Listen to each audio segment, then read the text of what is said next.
Hi, this is Dan Aykroyd. He's progressive. He's beautiful. He's thoughtful. He's intelligent. He's powerful. He's positive. He is Stephen Cuoco on Power 98.5 Satellite Radio. Empowering listeners from the US to the UK. Live on air with Stephen Cuoco. Wasn't that fun? That is brilliant. Talk about great energy right there. Thank you to everyone who's tuning in to Live on Air with Stephen Cuoco on Power 98.5 Satellite Radio. All the latest and greatest in news, sports, entertainment, reality, TV, film, and more. We've got with me today an incredible, look at you. You look like you just walked off a cover of a model book set.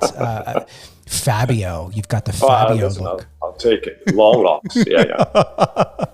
We've got actor. We're going to writer. Can we say producer and director?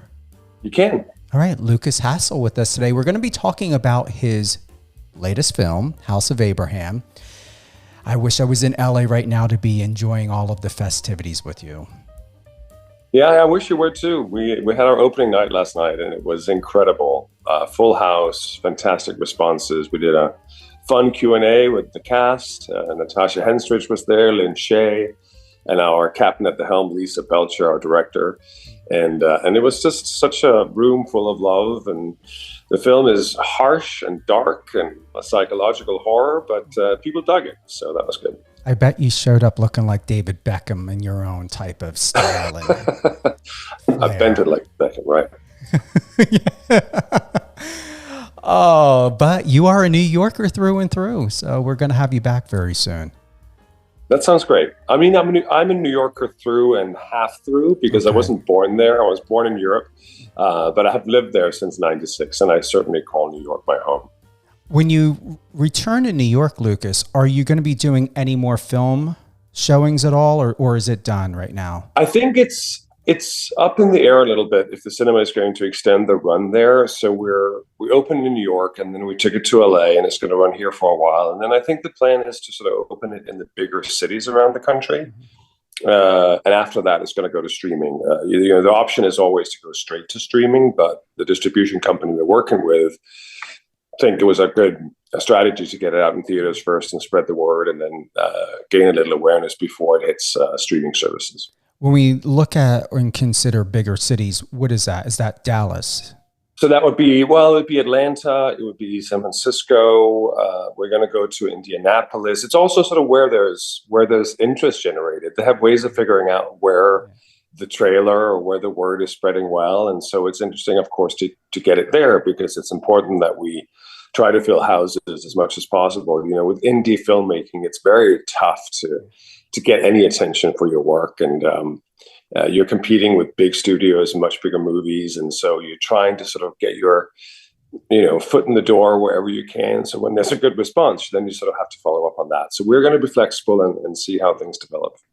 For those that are listening, once again, we have actor, producer, director, writer Lukas Hassel. We're discussing his latest film, House of Abraham. It is the type of film that I had said to you already, Lukas. I belonged in this film. It's not your fault. We did not know each other before this was done, before it was happening. I'm a little bit with the cast. They are extremely lucky to have had this opportunity. Well, thank you for saying so. I feel I was lucky to get them to be involved.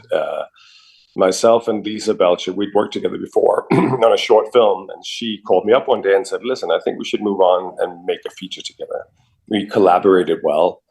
And so I said, okay, let me see if I can put something together, because she approached me as a writer and actor. The intention was for me to write a script that we could do together. And so I just think with the indie cinema, your best shot at getting any attention is to write something that's a little outside the box. Like, don't write something that Hollywood could do better and bigger, because what's the point of that? So we took a bit of a risk with the storyline. It's very dark, and it takes on sort of unaliving and end-of-life discussions. So it really takes on a very deep and dark subject matter. But it was really an exploration of manipulation, though, that I was after. I've been fascinated by this notion of sort of be careful who you trust when you're at your most vulnerable. And so that's what this film really is about. It's about making sure you don't end up in hands of people that are stronger than you, hypothetically, or more ruthless than you, because before you know it, there's no way out. And so I came up with this particular story, House of Abraham, and together we just pushed ahead. And I was lucky enough to have worked with both Natasha Henstridge and Lynn Shay before, so I could get the script into their hands at least. Of course, you never know if they're going to like it or if they have time to do it. And thankfully, in both of those cases, they really enjoyed the script and they came on board. And then Lisa cast pretty much the rest of the group out of Austin, Texas, where she's based and where we shot. Marvel Rex is a trans actor out of LA. So him we found via social media. Oh, Lisa found him, and what a gift and revelation for him to come on board. So it's been so fun to meet these actors that I hadn't worked with before, and then also work with people that I love and have worked with many times before, like Lynn and Natasha. So it was a real gift. It was once said, I had seen a video on TikTok, that everything up until your 40s is research. And you and I are a little bit older than 40, even though we look fucking phenomenal. Correct, you and I, yes. We're timeless, we're ageless. We are the reason why beauty products are so scared and timid, because they still have to use children, because they can't find many people like you and I, because the products aren't necessary. We don't need them. We don't need exactly. What you said. Exactly. Do you feel that the timing is so serendipitous for you for this? Because it feels monumental, Emmy level for you. Well, I think, for me, when I'm in projects or when I write things, you always, as the artist, you have to ask yourself what is why this, why now, right? Why are we doing this film currently, and why does it have any relevance today? Because you can make films anywhere, any given time, for any given reason, but if you can't answer the question, why this, why now, I think, maybe you haven't thought enough about it, right? I think it's very important to have a sort of an angle, a vision about why you're doing things. And so in this case, it was looking around me, around the US, around the world today, and I see a lot of people being manipulated by people that have more power, that have more money, that are more ruthless, and they get back into a corner where I don't think they intended to be, but that's sort of where they found themselves at. And so that was fascinating, and that's why I think hopefully it'll resonate with people beyond just being a good night of entertaining fun, hopefully. I've got some questions prepared for you. I was going to have fun with this. I wanted to do something different from your other interviews. Okay. How has House of Abraham altered, if anything, your worldview of cinema? I think I had a pretty solid sense of cinema. I mean, my realization with the post work on a film has been, I have increased that learning curve, because I wasn't really aware of all the work that goes into trying to get a film out once it's finished. And then in the world today, where people go to the cinema less, you have a lot of cinemas closing down, or they're changing their model where it's more about luxury seats and fewer seats. And many people don't even go to the cinemas anymore because they have a big, huge screen at home. So it was a realization of sort of how dire is the situation for cinema in general, and how can we reinvigorate the crowds to go back in and experience those films on the bigger screen, where you have a great sound and you're surrounded by other like-minded people who want to explore this in the dark. And so that's been the sort of bigger revelation to me, is where we're at exactly, and how difficult it is to compete with the bigger studios and not fall under the sort of bigger picture of streaming, where there's very little transparency, right? They don't have to tell you how many people watch your movie, because it's a subscription-based system. So there's a lot of hidden issues that make it very difficult for indie films to break through. And that's why you see, all the big films are either based on IP, popular books, or they are sequels or prequels. So original scripts are having a very difficult time. And that was the biggest thing I've sort of realized, that if you write original material, it's tough. But you're proud. I am super proud. I mean, I think this to me, it's something very different. I love going to the cinema and being like leaning into the movie rather than just lean back and look at the beautiful special effects or looking at the beautiful big stars and so forth. I like to lean into something. I like to be questioned. I like to be challenged. And so this film will do all that for you. So in the end, judging from just the response in New York and last night, I was blown away by the effusiveness of, mind you, many of those people are friends and colleagues, so they were probably extra supportive, but it was a really wonderful vibe. Good. In portraying your character, Lukas, did you confront any personal beliefs?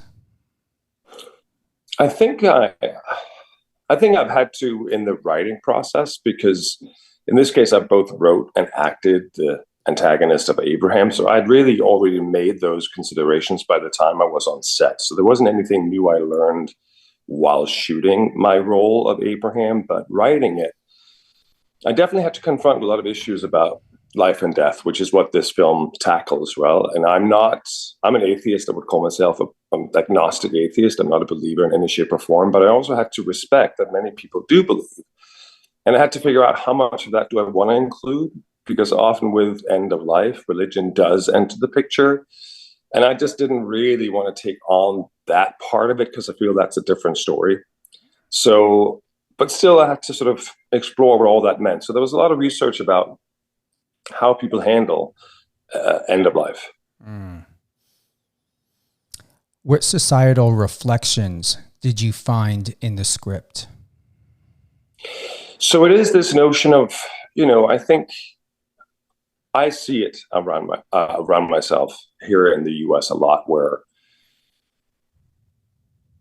if you're not sort of lucky enough to have had a great background, either financially or education wise, or where you were born, into which situation you were born, it's tough to have any say.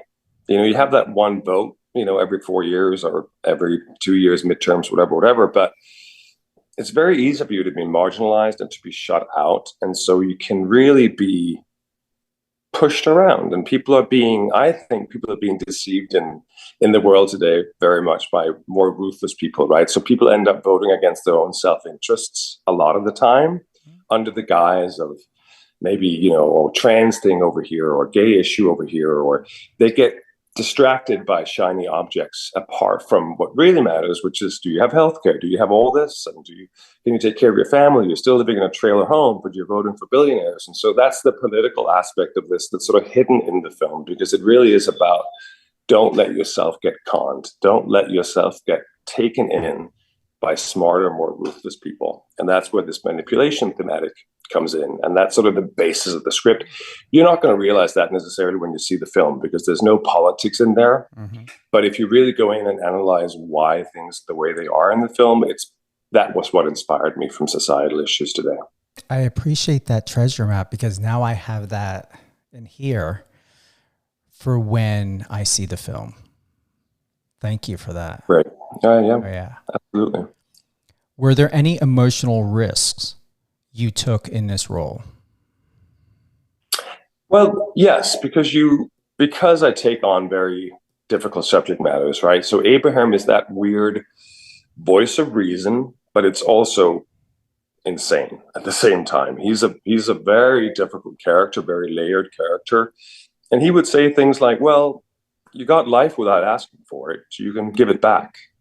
And that's sort of part of his effort in manipulating people into going through with this unaliving task that they came to the house with. The basic premise is that people arrive at the house of Abraham with the intent of unaliving. And he's going to make sure that happens safely and peacefully and respectfully. And then the lead protagonist, played by Natasha Henstridge, Dee, has a secret agenda that sort of changes that particular weekend. So Abraham is there to make sure people go through with their end of life.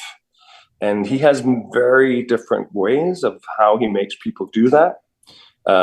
And so I had to look into sort of, how do I manipulate others? And am I guilty of doing some of these things in subtle ways? As an artist, you go to some cocktail parties or some networking opportunities, and you find yourself sort of flirting with this person or talking a certain way to this person. And it's a little manipulative because everybody has their own agenda. And so I try to be as truthful and as real as I can, but sometimes you fall into these manipulation patterns without even realizing it. So I did have to look inward for some of these issues and sort of try to get that across through my writing. The image in my head, Lukas, is when you had made that reference, is Abraham is a body, sort of, if I'm saying it, precisely, an embodiment of those that struggle with suicidal thoughts, addictions. That Abraham is this entity that people see but don't see through actions, through thoughts, through a sense of deception of having a denial about what life and death is really about. Correct. You see where I'm going with that? Yeah, absolutely. Absolutely. So that's and what, it's interesting because it's, you're throughout the script, throughout the writing of it, I take on so many different ways of manipulating people because everybody needs something differently. Not everyone is the same. And that's kind of like a filmmaker directing. You got to work with your actors and you figure out, well, this actor needs this, and this actor needs a pat on the back, and this actor needs a line read, and this actor needs to be told, go faster. Everybody works differently. And so with Abraham and the writing of it, it was interesting to explore all the different ways you can manipulate, subtly or more directly, depending on what people need. Mm-hmm. And I've always been fascinated by these things. I think I read a horrible article once about a pedophile, and it was fascinating how he manipulated these children. And one of the things that struck me when I read the article was that, for instance, as an example, and I'm paraphrasing some of this, and it's not exactly what was in the article, but he would offer them, do you would like a Coca-Cola or would you like a Sprite? As opposed to, would you like a soda? Right? If you say, would you like a Coca-Cola, would you like a Sprite? There's really no option out of saying, I don't want a soda, never mind Coke or Sprite. So it's all about how you phrase questions to make sure that people don't have a way of not answering in a way that suits you. And that is dark and really manipulative and scary. And that's the part about this psychological horror house of Abraham that I think will make people squirm more than anything, is that the real antagonist is human nature. This is something that just came to my mind, Lukas, is have you ever given thought as to understanding that those who watch this are going to be able to separate you as Lukas Hassel and the character of Abraham? Yeah, that's a hard thing, because when I did the show The Blacklist on NBC, and I, spoiler alert, I kill one of the main characters. I got a lot of hate mail and I got a lot of love mail as well, depending on how they felt about the character. But it was interesting. A lot of these messages were written to me like I was the character on the show. Like, why did you kill her? Why would you do that to us? And I was like, do people not realize that A, I'm not that character, and B, somebody wrote those lines for me, right? It's like, that delusion is hilarious to me, and I don't feel threatened by it. I'm amused by it.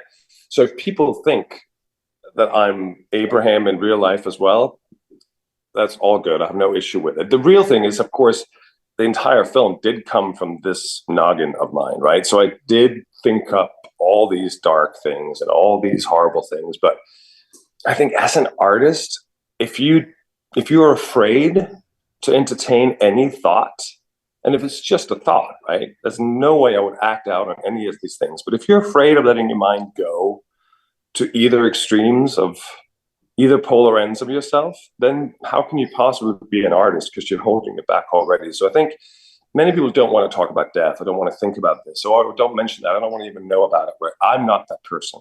I'm like, I want to know everything. Mm-hmm. I can talk about anything, I can think about anything, and then I'll make up my mind about how I feel about it. But shutting it off is not Lukas Hassel's way. I like to face things up front, have talks about it, and then make an opinion or learn more and then form an opinion.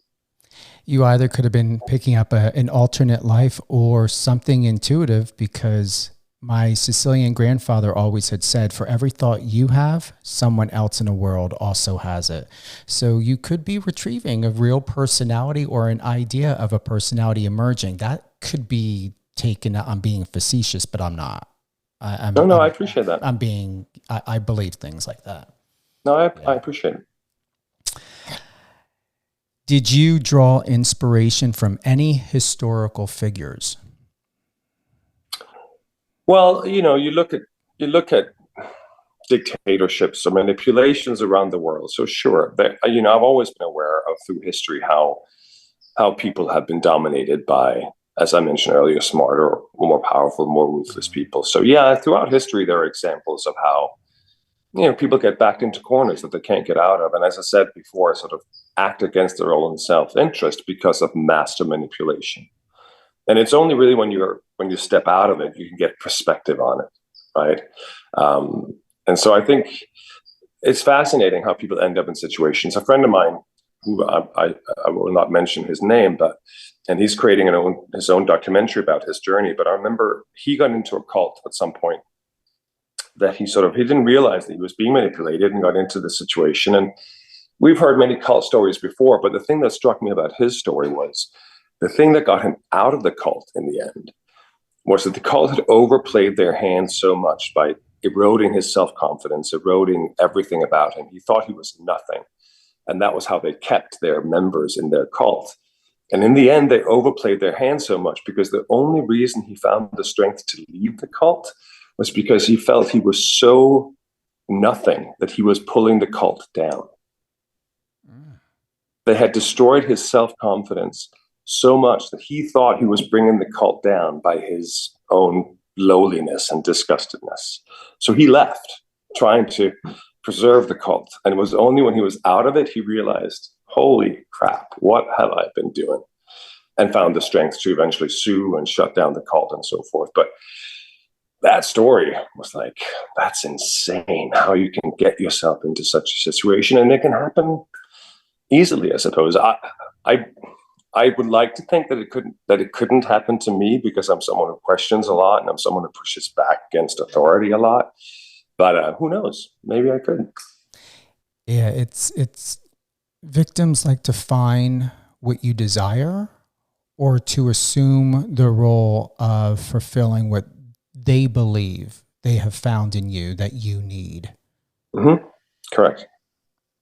And no matter how resilient you are, there are some extremely smart, highly intellectual beings in this world that can 100%. Yeah.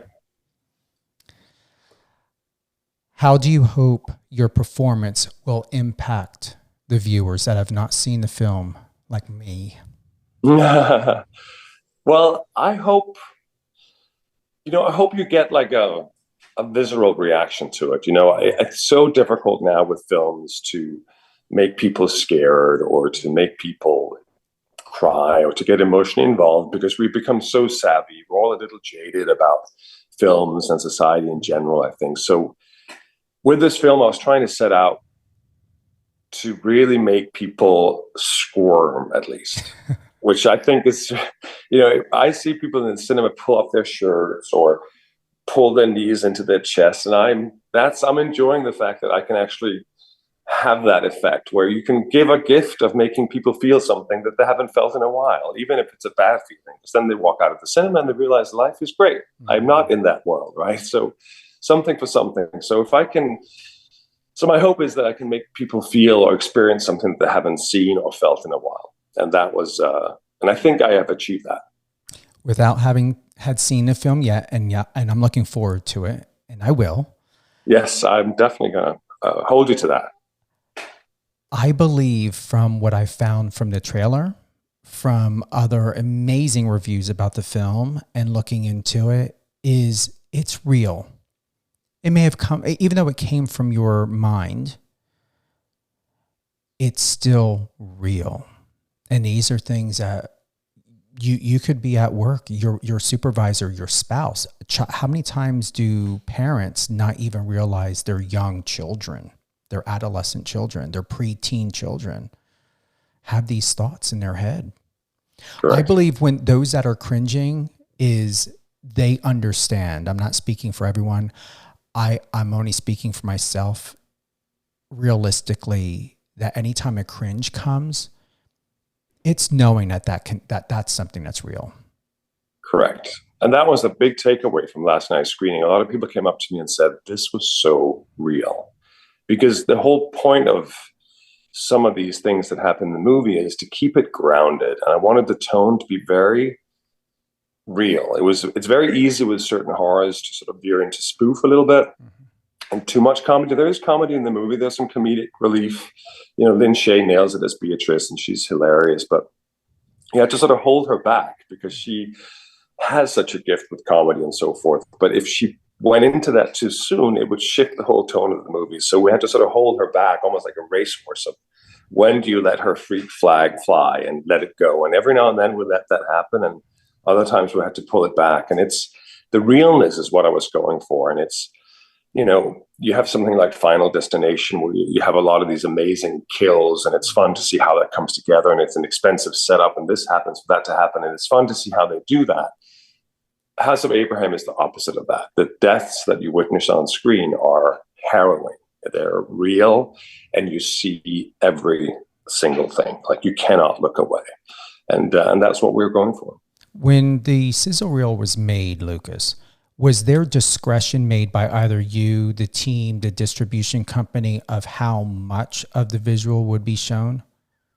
For sure. I mean, and you can argue that we overshared certain images in the trailer. On the other hand, for many people, that might be the only thing they see of the film. And so it's a tough balance of showing too little or showing too much. And in this case, I think it served us well. I'm very proud of the trailer. And there's enough mystery that you don't quite know how it hangs together, where in the film those images are. And that's going to be part of the surprise when you see the film, that the order in the trailer may not be the same order in the film. And so you just take some of the images to sort of make people lean in and hopefully be excited about coming to see the film. So yeah, there's always discussion about what goes in and what goes out. But at the end of the day, we all agreed on how to handle it. But because of the subject matter, and unalive, the word suicide is very triggering for many, we had to be careful about how to even use or mention that word in many ways, because it is a triggering thing. And it is a taboo subject, particularly in this country. And that's also why we took up that subject matter, because I think it's important to talk about these things. And so we had to sort of be aware of those issues. Anything you would like to close with? Any golden nuggets you want to share about you, about the film? Well, any golden nuggets I would share, if anybody watches this or listens to this that are an aspiring artist, whether you're a writer or actor or whether you're a filmmaker, I think it's important not to wait for others to make things happen for you. That has been sort of my lesson in life. I'm at a more mature age now, and I am done with waiting for the phone call to come from my manager or my agent and have things happen for me. I'm somebody who tries to take charge of my own destiny. As an actor, you give your power away to everybody else, because you walk into a casting room, you do your audition, and you cross fingers walking out. You got that role, but it's not up to you. Mm-hmm. Giving away that power is tiring. That's exhausting, and that gets old really quickly. So taking some of that power back, I did that with my writing. And then realizing that with writing, you still give your power away to a certain extent, because you have to get that produced. So if you can direct what you write, that's real power with your circuit. So try to make things happen for yourself. If you're not happy with where your career is at, or you feel not enough is happening, go out and grab it. Make a short film. Start somewhere. And, a lot of the work I have today, I can trace back to a short film I made 15 years ago, my first short as a writer-director. And here I am, a lot later with a career that probably was helped by that initial product. I'm excited for you. Really am. I can't wait to sit down, and we're both, I've got water, but we're both Starbucks people. Absolutely. Oh yeah, I've sold my soul to Starbucks, because they don't kick me out after writing 5 hours. But I started supporting the small coffee shops, but they needed the table after 45 minutes, and that doesn't help me. So I moved on, sold my soul to Starbucks, and now they're like my friends. They're the local cafe. They know me. They've come to see the film in New York. So yes. Socials. Where can we find you? Where do you want us to be? Well, so Lukas Hassel with a K, Lukas with a K, Hassel, Hassel. I'm on Instagram. All my new products and films and productions are coming up there. And then, of course, House of Abraham movie is out on Instagram. Follow it there for where it'll come screening or if any news about that. And yeah, that's it. I'm not on Threads or X or any of that, but I am on Instagram, and you can find me there for sure. It's a place to be. Instagram's the new IMDb. And yeah, and you can go to IMDb as well. And if you watch the film and like it, for indie films, it's always super important that people go there and rate it, because that does matter. So, and of course, I have my own website, lucashassel.com, where you can also go in and check out bits and pieces. Thank you so much for being with us today. Can't wait to have you back on. Thank you, Stephen. Really appreciate you having me. Thank you.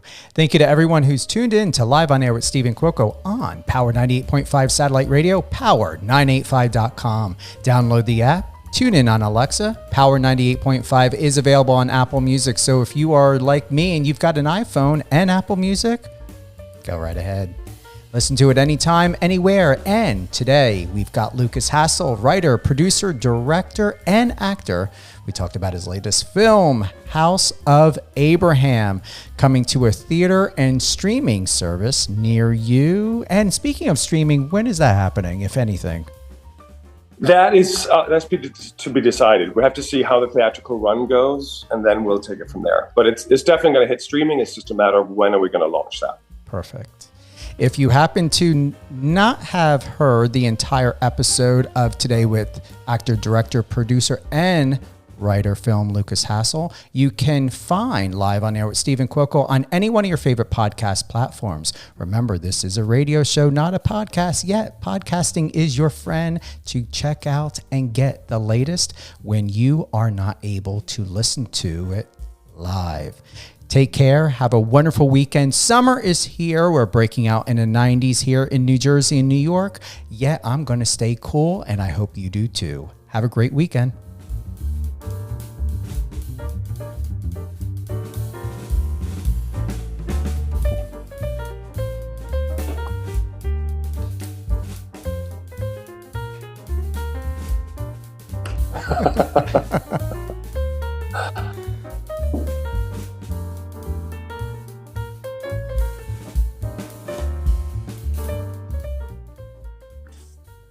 Recording stopped.